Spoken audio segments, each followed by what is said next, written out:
Hello' কি খবৰ? তোমালোকৰ খবৰ ভাল? সকলোৱে পঢ়ি আছা?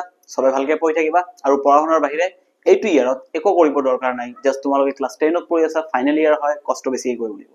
যোৱাকালি মই কনসেপ্ট দিছিলো 1.3 চেপ্টাৰ, বেছি নহয়, সৰু এটা ভিডিঅ' আছিল, তোমালোকে চাই ল'বা। তাতে মই কৈছিলো যে কেনেকে 1.3 চেপ্টাৰটো বুজিব লাগিব, পৰিমেয় সংখ্যা কি হয়, ৰুট কোনটো, ৰুট নাম্বাৰ কোনটো পৰিমেয় হয়, কোনটো পৰিমেয় নহয়, বা কোনটো অপৰিমেয় হয়, তেনেকে তোমালোকে লাষ্ট ভিডিঅ'টো চাই ল'বা। তাতে তোমালোকৰ কনসেপ্টটো ধুনীয়াকে ক্লিয়াৰ হৈ যাব। আজি আমি কি কৰিম, অনুশীলনী 1.3 প্ৰশ্নখিনি সমাধান কৰিম। ঠিক আছে, অনুশীলনী 1. প্ৰশ্ন বেছি নাই, অকণমানে আছে, তো টাইম ৱেষ্ট নকৰাকে আমি সিধা আৰম্ভ কৰি দিওঁ। ইয়াতে তোমালোকে ভালদৰে মনোযোগেৰে চাবা ইয়াতে কি আছে একচুৱেলি। আচ্ছা, ঠিক আছে, অনুশীলনী 1.3 প্ৰথম কোশ্চেনটো আছে, দেখুৱা যে √5 এটা অপৰিমেয় সংখ্যা। যোৱাকালি মই √2 অপৰিমেয় সংখ্যা এইটো প্ৰমাণ কৰি দিছিলো। এতিয়া আজি কি কৰিম, √5 এটা অপৰিমেয় সংখ্যা। সেম টু সেম তেনেকে কৰিম, ভালকে মনোযোগ দি চাবা কেনেকে কৰিব লাগে। √5 এটা অপৰিমেয় সংখ্যা। ঠিক আছে, এইটো সলিউশন কৰিবলৈ আমি কৰিছো, ধৰক √5 এটা পৰিমেয় সংখ্যা।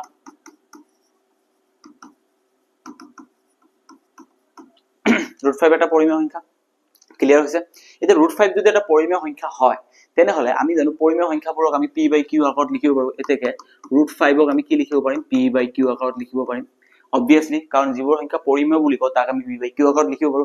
এতেকে ইয়াতে এটা কথা মনত ৰাখিব লাগিব, য'ত পৰিমেয় সংখ্যা হ'বলৈ হলে য'ত q not equal to 0, এইটো কথা মনত ৰাখিবা। আৰু p আৰু q সহমৌলিক। মই যোৱাকালি ভিডিঅ'ত কৈ দিছিলো সহমৌলিকৰ অৰ্থটো কি হয়। সহমৌলিকৰ অৰ্থটো হ'ল p আৰু q ৰ সাধাৰণ উৎপাদক নাই। ঠিক আছে, p আৰু q ৰ একৰ বাহিৰে সাধাৰণ উৎপাদক, কাৰণ এক সকলো সংখ্যাৰ উৎপাদক হয়। একটো এনে ইগনোৰ কৰি দিব লাগিব, p আৰু q ৰ সাধাৰণ উৎপাদক নাই, এইটো কথা মনত ৰাখিব লাগিব। ঠিক আছে, এতিয়া ইয়াতে চাও √5 equals to p/q। এতিয়া মই কি কৰিম, দুয়োফালে কি কৰিম, বৰ্গ কৰি দিম। √5 ৰ এইফালে স্কয়াৰ, এইফালে p/q আছে, এইফালেও স্কয়াৰ কৰি দিলো, বৰ্গ কৰি দিলো। দুয়োফালে এইটো লিখি দিব লাগিব, দুয়োফালে বৰ্গ কৰি। ক্লিয়াৰ? ইমান দূৰলৈকে আশা কৰিছো আপোনালোকৰ ক্লিয়াৰ হৈ গৈছে। এতিয়া নেক্সট আহকচোন ইয়াতে। ঠিক আছে, স্কয়াৰ কৰিলে কি হৈ যাব, স্কয়াৰ আৰু ৰুট কেনসেল হ'ব, ইয়াতে অনলি 5 থাকিব, এইফালে p স্কয়াৰ হৈ যাব, তলত q স্কয়াৰ হৈ যাব। ঠিক আছে, q স্কয়াৰ এইফালে তলত থকা মানে হৰণ, এইফালে আহিলে কি হৈ যাব, পূৰণ। 5q square equals to p square. এতিয়া যোৱাকালি মই এটা উপপাদ্য কৰিছিলো, উপপাদ্য 1.3, তাতে কোৱা আছিল যে ইয়াতে চাব, অকনমান নলেজটো লৈ চাব, 5 into q square, 5 into q square, দুটা বস্তু পূৰণ হৈ আছে, 5 আৰু q স্কয়াৰ পূৰণ হৈছে, দুটা বস্তু পূৰণ হৈ p স্কয়াৰ হৈছে। তাৰ মানে দুটা বস্তু যদি 2 আৰু 3 পূৰণ হৈ 6 হয়, তেনেহলে আমি কি ক'ব পাৰো, 2 6 ৰ এটা উৎপাদক, 3 6 ৰ এটা উৎপাদক, হয় নে নহয়? হয়। তেনেহলে মই ইয়াতে কি ক'ব পাৰো, 2 6 ৰ এটা উৎপাদক, তাৰ মানে ইয়াতে দুটা বস্তু পূৰণ হৈ p স্কয়াৰ হৈছে, তাৰ মানে এতেকে 5 p স্কয়াৰৰ এটা উৎপাদক।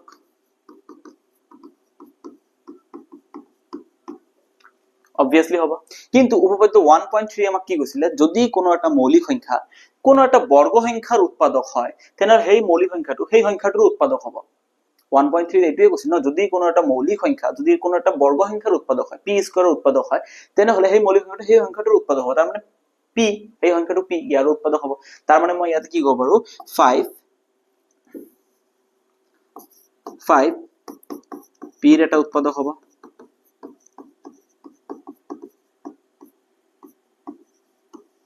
উৎপাদক হ'ব, এইটো ক্লিয়াৰ?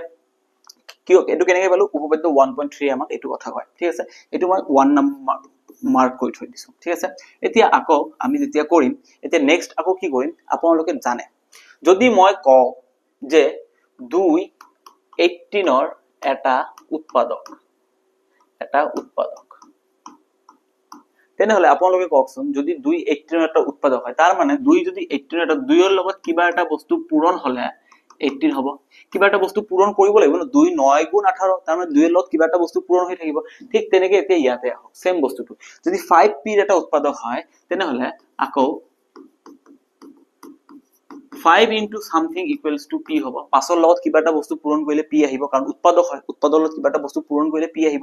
ঠিক আছে, এতিয়া ইয়াতে কি হৈ যাব, স্কয়াৰ কৰি দিলো মই। ঠিক আছে, 5k আছে, এইফালে মই 5k স্কয়াৰ কৰি দিলো, এইফালে p স্কয়াৰ কৰি দিলো। কি কৰো, দুয়োফালে বৰ্গ কৰি,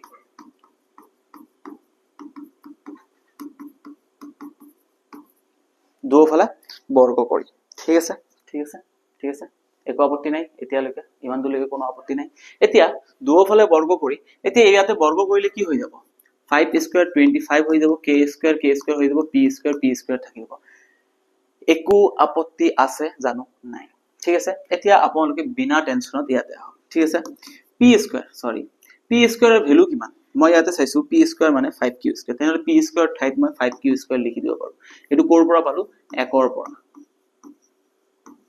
এটো ইকুৱেশন নম্বৰ 1 বুলি ধৰিছিল 1 ৰ পৰা 25 এফালে পূৰণ হৈ আছে এইফালে আহিলে কি হৈ যাব হৰণ 5k square divided by 5 equals to q square 5 এৰে 25 কাটিলে কিমান হ'ব 5 into k square equals to q square আকৌ ইয়াতে চাওকচোন সেম বস্তু ইয়াৰ নিচিনা কনসেপ্ট হৈছে 5 ৰ লগত কিবা এটা বস্তু পূৰণ হৈ q স্কয়াৰ হৈছে এতেকে আমি কি কৰিব পাৰিম 5 q স্কয়াৰৰ এটা উৎপাদক এতিয়া 5 যদি q স্কয়াৰৰ এটা উৎপাদক হয় তেনেহলে 5 যদি q স্কয়াৰৰ এটা উৎপাদক হয় তেনেহলে আপোনালোকে নিজে কওকচোন উপপাদ্য 1.3 এ কি হ'ব 5 q ৰ এটা উৎপাদক হ'ব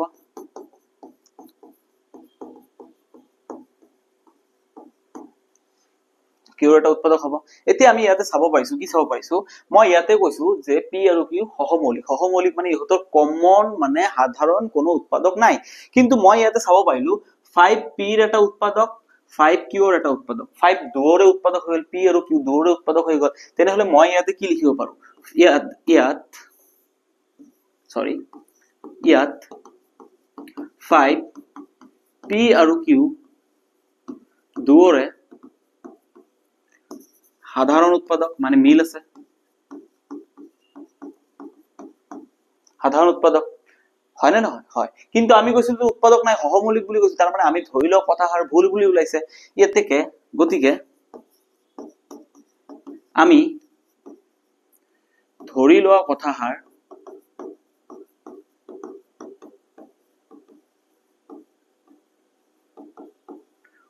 মিছা বা ভুল যদি মিছা বা ভুলে হৈছে তেনেহলে আপোনালোকে কওকচোন ইয়াতে যদি মিছা বা ভুল 5 ভুল তেনেহলে আমি ধৰি লও কথাটো কি আছিল পৰিমেয় কিন্তু এতিয়া এটো কি হতো এটো পৰিমেয় বুলি ধৰি লও এটো মিছা তেনেহলে কি হ'ব এটাকে √5 এটা অপৰিমেয় সংখ্যা বাস ফিনিশ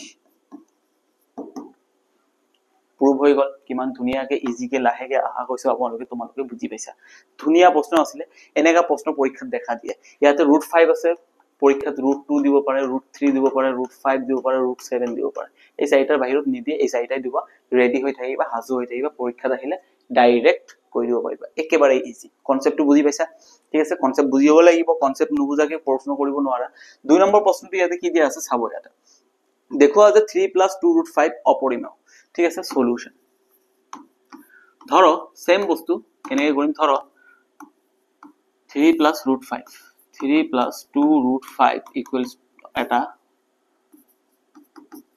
পৰিমেয় এতিয়া পৰিমেয় হলে মই আগতে কৈছো যদি পৰিমেয় হয় তেনেহলে কি কৰিব লাগিব পৰিমেয় হলে এটুক আমি কি বুলি ধৰিব লাগিব p/q তেনেহলে এতেকে 3 + 2 √5 ইকুৱেলস টু p/q ক্লিয়াৰ ইমান দলৈকে ক্লিয়াৰ এটা 3 এফালে প্লাস হৈ আছে হিফালে গলে কি হৈ যাব মাইনাস এইটো প্ৰশ্ন আমি কেনেকৈ কৰিম যেটো √5 আছে যেটো ৰুট থকা সংখ্যাটো আছে হেইটো কেৱল এক সাইডত ৰাখিম বাকি সব কেটাক বেলেগ সাইডত লৈ যাম ঠিক আছে এতে ইয়াতে চাব ঠিক আছে এইফালে গলে কি হ'ব p/q ডিভাইডেড -3 ঠিক আছে এতিয়া 2 √5 এইটো কিমান হৈ যাব ইয়াত তলত মনে মনে 1 আছে q আৰু 1 পূৰণ কৰিলে q ওপৰটো আৰু তলতটো p * 1 কিমান হৈ যাব p মাইনাস আছে মাইনাস ইয়াত তলতটো আৰু ওপৰটো p 3q * 3 3q ঠিক আছে ক্লিয়াৰ এটো হৈ গল ভগ্নাংশ ৰূপত 2 এইফালে পূৰণ হৈ আছে এইফালে গলে কি হৈ যাব হৰণ p - 3q হৰণ হলে q ৰ লগত আহি যাব 2q ক্লিয়াৰ হৈছে এতিয়া মুঠ কথাটো ইয়াতে কি এইটো দেখিবলৈ পৰিমেয় লাগিছে না অপৰিমেয় লাগিছে এটো ভগ্নাংশ ৰূপত আছে পৰিমেয় সবকেটা অখণ্ড সংখ্যা ঠিক আছে এতেকে ইয়াত p - 3q ডিভাইডেড বাই 2q এটা পৰিমেয় ঠিক আছে গতিকে √5 এটা পৰিমেয় কাৰণ এইটো যদি পৰিমেয় হয় তেনেহলে ইয়াৰ ইকুৱেল টু এইটো, তেনেহলে ইও পৰিমেয় হ'ব লাগিব, পৰিমেয় ইকুৱেলছ টু পৰিমেয়, পৰিমেয় ইকুৱেলছ টু অপৰিমেয়টো হ'ব নোৱাৰে। তেনেহলে √5 এটা অপৰিমেয় কিন্তু ই অসম্ভৱ। এইটো সম্ভৱ হ'ব জানো? নহ'ব।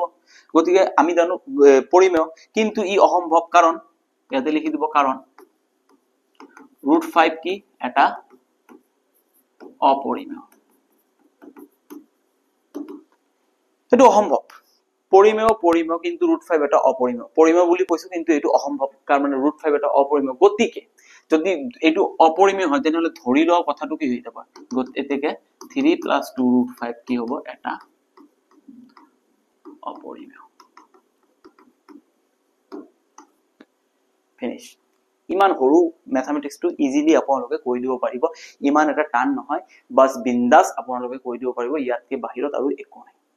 ঠিক আছে, আশা কৰিছো আপোনালোকে বুজি পাইছে বস্তুটো কেনেকৈ কৰিব লাগিব, কি কৰিব লাগিব, টেকনিকবোৰ বুজি পাইছে, কি সিস্টেমত যাব লাগিব। ইয়াৰ বাহিৰে একো নাই, একেবাৰে ইজি হয়, একেবাৰে ইজি হয়, ইয়াতকে ইজি আৰু নাই। ঠিক আছে, নেক্সট প্ৰশ্নলৈ আগুৱাই আহো। ইয়াতে নেক্সট প্ৰশ্নটো কি হৈছে, ইয়াতে দেখুৱা যে তলৰ সংখ্যাবোৰ অপৰিমেয়। 3 1 নম্বৰটো কি কৈছে, 3 1 নম্বৰটো ধৰক যদি অপৰিমেয় বুলি কৈছে, মই ধৰি লৈছো 1/√2 এটা পৰিমেয়। এতিয়া পৰিমেয় বুলি কোৱাৰ লগে লগে কি হৈ যাব, এতিয়াকে 1/√2 পৰিমেয় বুলি কোৱাৰ লগে লগে p/q আকাৰত আহি যাব। ঠিক আছে, এতিয়া তলত √2 আছে, এতিয়া মই যদি √2 ওপৰত লৈ যাওঁ, তাৰমানে এইটো ওলটাই দিব লাগিব, ওলটাই দিলে √2 ওপৰত যাব, 1 তলত আহিব, এইফালে ওলটাই দিলে এইফালে ওলটাই দিব লাগিব, q/p আহি যাব। ঠিক আছে, এইটো √2/1 মানে কি হয়, একচুয়ালি তলত 1 নিলিখিলো হয়, √2 = q/p। ইয়াত সেম কথা লিখি দিব, ইয়াত q/p পৰিমেয়। গতিকে এইটো যদি পৰিমেয় হয় তেনেহলে এইটোও পৰিমেয় হ'ব লাগিব, গতিকে √2 এটা পৰিমেয় কিন্তু ই অসম্ভৱ। এইটো সম্ভৱ হ'ব না নহ'ব, অসম্ভৱ হ'ব। √2 এটা পৰিমেয় বুলি ক'ব নোৱাৰি আমি, √2 এটা অপৰিমেয় বুলি হয়, সিধা কথা। এতিয়া যদি √2 এটা পৰিমেয় হয়, এইটো অসম্ভৱ, তেনেহলে √2 কি হ'ব, পৰিমেয় অপৰিমেয়। আৰু √2 যদি অসম্ভৱ হয়, এতেকে কাৰণটো লিখিব নালাগে, এতেকে ডাইৰেক্ট লিখি দিব 1/√2 এটা অপৰিমেয়। একেই কথা লিখি দিলে হৈ গ'ল, জাস্ট বিন্দাস, ফিনিশ। ইয়াতে এনেকে কৰিলে বাকি কোনো আপোনাক একো কৰিব নোৱাৰে। ঠিক আছে, নেক্সট আৰু এটা প্ৰশ্ন আমি কৰি লওঁ। নেক্সট কোনটো আছে, 7√5। সেম কথা, অকল √5 টো এফালে ৰাখিব, বাকি সব কেইটাক বেলেগ সাইডত লৈ যাব। ইয়াতে √2 এফালে ৰাখিছো, বাকি কেইটা আৰু কোনো নাই, ডাইৰেক্ট চিধা সলভ হৈ গৈছে। ইয়াতে আহক, কি কৈছে 3 নম্বৰটো, 2 নম্বৰটো 7√5। ঠিক আছে, ধৰক 7√5 এটা পৰিমেয়। এতিয়া এইটো যদি পৰিমেয় হয় তেনেহলে এতেকে 7√5 = p/q আকাৰত আহিবই লাগিব, নিশ্চয় আহিব, ইজি, একেবাৰে ইজি ইজি ইজি। 7√5 p/q। এতিয়া 7 এফালে পূৰণ হৈ আছে, এফালে গলে কি হ'ব, হৰণ √5 = p/5q। 7 পূৰণ হৈছে, এফালে আহিলে, সৰি 5 নহয় 7q, একেবাৰে ইজি। ইয়াত এইটোতো অখণ্ড আছিল, এইটো অখণ্ড, এইটো অখণ্ড, তেনেহলে ইয়াত মই কি ক'ব পাৰো, ইয়াত p/7q এটা পৰিমেয় কিন্তু গতিকে এইটো যদি পৰিমেয় হয়, এইটোও পৰিমেয় হ'ব, √5 এটা পৰিমেয়, যেটো অসম্ভৱ। যেটো অসম্ভৱ, যদি অসম্ভৱ হয় তেনেহলে এটাকে কিমান আছিলে ভ্যালুটো, এইটো যদি অপৰিমেয় তেনেহলে এই গোটেইটো অপৰিমেয় হৈ যাব। তেনেহলে 7√5 এটা অপৰিমেয় সংখ্যা। ক্লিয়াৰ ইমান দূৰলৈকে? একেবাৰে ইজি প্ৰশ্ন, একেবাৰে ইজি প্ৰশ্ন। এতিয়া কোশ্চেন নাম্বাৰ 3। 3 টো কি আছে, ডাইৰেক্ট ইজিলি আহি যাব। কেনেকে আহি যাব, ডাইৰেক্ট আপোনালোকে এনেকে কৰি উলিয়াই ল'ব পাৰিব। ঠিক আছে, কি আছে আমি চাও ইয়াত। ঠিক আছে, 3 নম্বৰটো। 3 নম্বৰটো কি লিখিম, ধৰক 6 + √2 এটা পৰিমেয়। ঠিক আছে, 6 + √2 এটা পৰিমেয়। এতেকে 6 + √2 = p/q। √2 = p/q। 6 এইফালে প্লাস হৈ আছে, এইফালে আহিলে মাইনাস। ক্লিয়াৰ, একেবাৰে একেবাৰে clear, easy easy easy easy.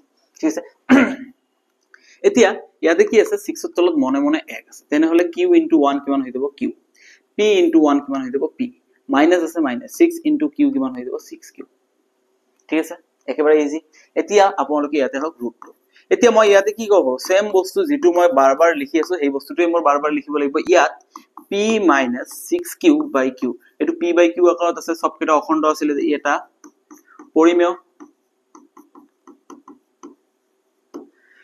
যদি এইটো পৰিমেয় হয় গতিকে √2 এটা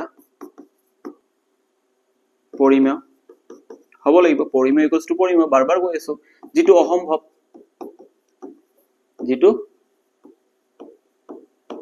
অসম্ভৱ এতিয়া অসম্ভৱ হলে তেনেহলে এতেকে কি আছিল এইটো কাৰণ এইটো অসম্ভৱ হৈ আছে এইটো হ'ব নোৱাৰে পৰিমেয় হ'ব নোৱাৰে তেনেহলে এইটো কি হৈ যাব 6 + √2 6 + √2 এটা